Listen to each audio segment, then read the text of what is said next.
श्री विष्णु पुराण पंचम अंश 23वां अध्याय। द्वारका दुर्ग की रचना। काल यवन का भस्म होना तथा मुचुकुंद कृत भगवत स्तुति। श्री पराशरी बोले, हे द्विज, एक बार महर्षि गार्ग्य से उनके साले ने यादवों की गोष्ठी में नपुंसक कह दिया। उस समय समस्त यदुवंशी हंस पड़े।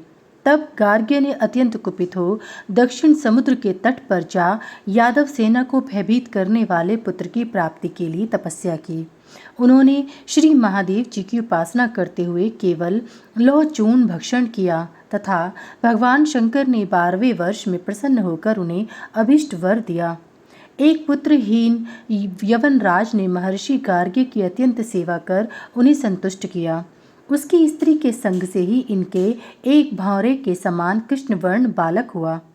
वह यवनराज उस काल यवन नामक बालक को, जिसका वक्ष स्थल वज्र के समान कठोर था, अपने राज्य पद पर अभिषिक्त कर स्वयं वन को चला गया। तदंतर वीर्य मदोन्मत्त काल्यवन ने नारद जी से पूछा कि पृथ्वी पर बलवान राजा कौन कौन से हैं। इस पर नारद जी ने उसे यादवों के ही सबसे अधिक बलशाली बतलाया।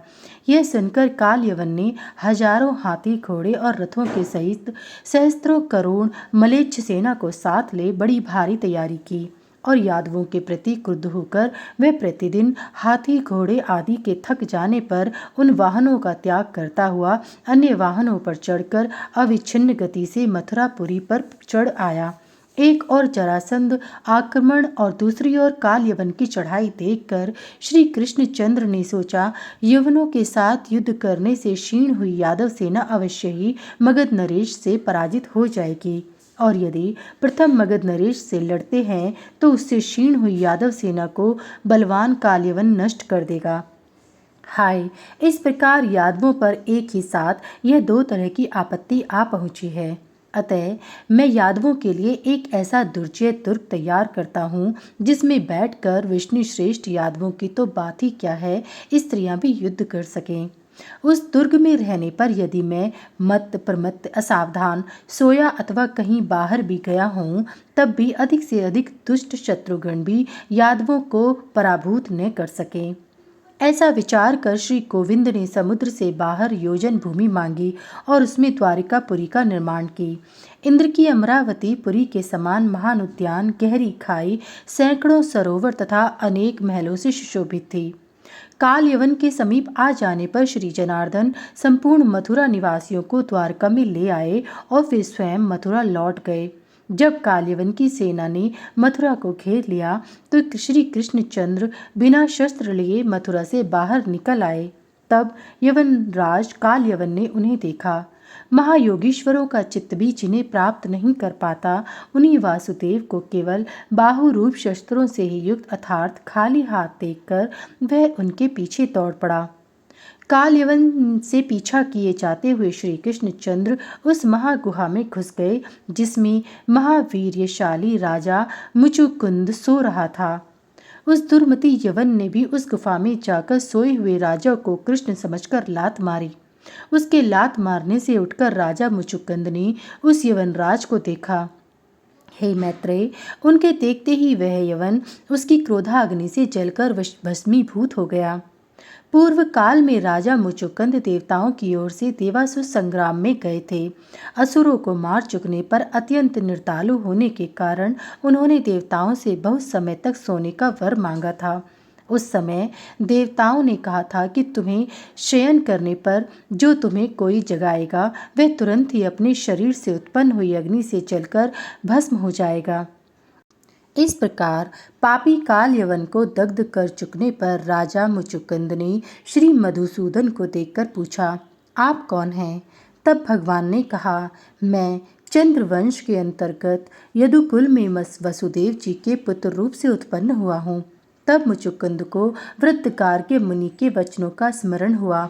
उनका स्मरण होते ही उन्होंने सर्वरूप सर्वेश्वर श्री हरि को प्रणाम करके कहा, हे परमेश्वर, मैंने आपको जान लिया है। आप साक्षात भगवान विष्णु के अंश हैं। पूर्व काल में गार्ग्य मुनि ने कहा था कि 28वें युग में द्वापर के अंत में यदुकुल में श्री हरि का जन्म होगा।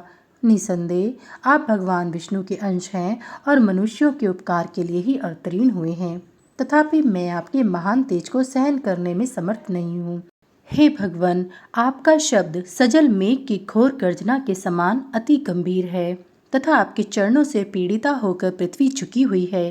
हे देव, देवासुर महासंग्राम में दैत्य सेना के बड़े बड़े योद्धागण भी मेरा तेज नहीं सह सके थे और मैं आपका तेज सहन नहीं कर सकता। संसार में पतित जीवों के एकमात्र आप ही परम आश्रय हैं। हे शरणागतों का दुख दूर करने वाले, आप प्रसन्न होइए और मेरे अमंगलों को नष्ट कीजिए। आप ही समुद्र हैं, आप ही पर्वत हैं, आप ही नदियां हैं और आप ही वन हैं तथा आप ही पृथ्वी, आकाश, वायु, जल, अग्नि और मन हैं। आप ही बुद्धि, अव्याकृत प्राण और प्राणों का अधिष्ठाता पुरुष हैं तथा पुरुष से भी परे जो व्यापक और जन्म तथा विकार से शून्य तत्व है, वह भी आप ही हैं। जो शब्दादि से रहित, अजर, अमेय, अक्षय और नाश तथा वृद्धि से रहित हैं, वह आद्यंतहीन ब्रह्म भी आप ही है। आप ही से देवता, पितृगण, यक्ष, गंधर्व, किन्नर, सिद्ध और अप्सरागण उत्पन्न हुए हैं।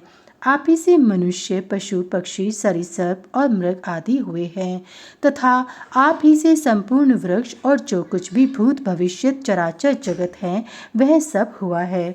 हे प्रभु, मूर्त, अमूर्त, स्थूल, सूक्ष्म तथा और भी जो कुछ है, वह सब आप जगत करता ही हैं।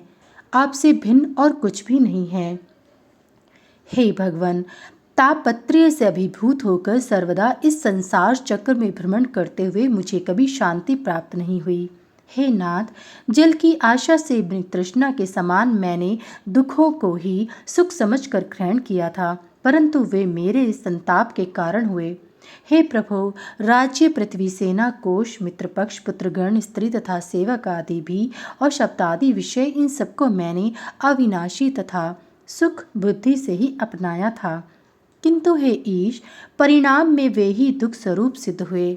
हे नाथ, जब देवलोक प्राप्त करके भी देवताओं को मेरी सहायता की इच्छा हुई, तो उस स्वर्गलोक में भी नित्य शांति कहाँ है। हे परमेश्वर, संपूर्ण जगत की उत्पत्ति के आदि स्थान आपकी आराधना किए बिना कौन शाश्वत शांति प्राप्त कर सकता है। हे प्रभु, आपकी माया से मूढ़ हुए पुरुष जन्म, मृत्यु और जरा आदि संतापों को भोगते हुए अंत में यमराज का दर्शन करते हैं। आपके स्वरूप को न जानने वाले पुरुष नरकों में पड़कर अपने कर्मों के फलस्वरूप नाना प्रकार के दारुण कलेश पाते हैं। हे परमेश्वर, मैं अत्यंत विषयी हूँ और आपकी माया से मोहित होकर ममत्व विमान के गड्ढे में भटकता रहता हूँ। वही मैं आज अपार और अप्रेमय परमपद रूप आप परमेश्वर की शरण में आया हूँ, जिससे भिन्न दूसरा कुछ भी नहीं है, और संसार भ्रमण के खेद से खिन्न चित्त होकर मैं निर्तिशय तेजो में निर्वाण स्वरूप आपका ही अभिलाषी हूँ।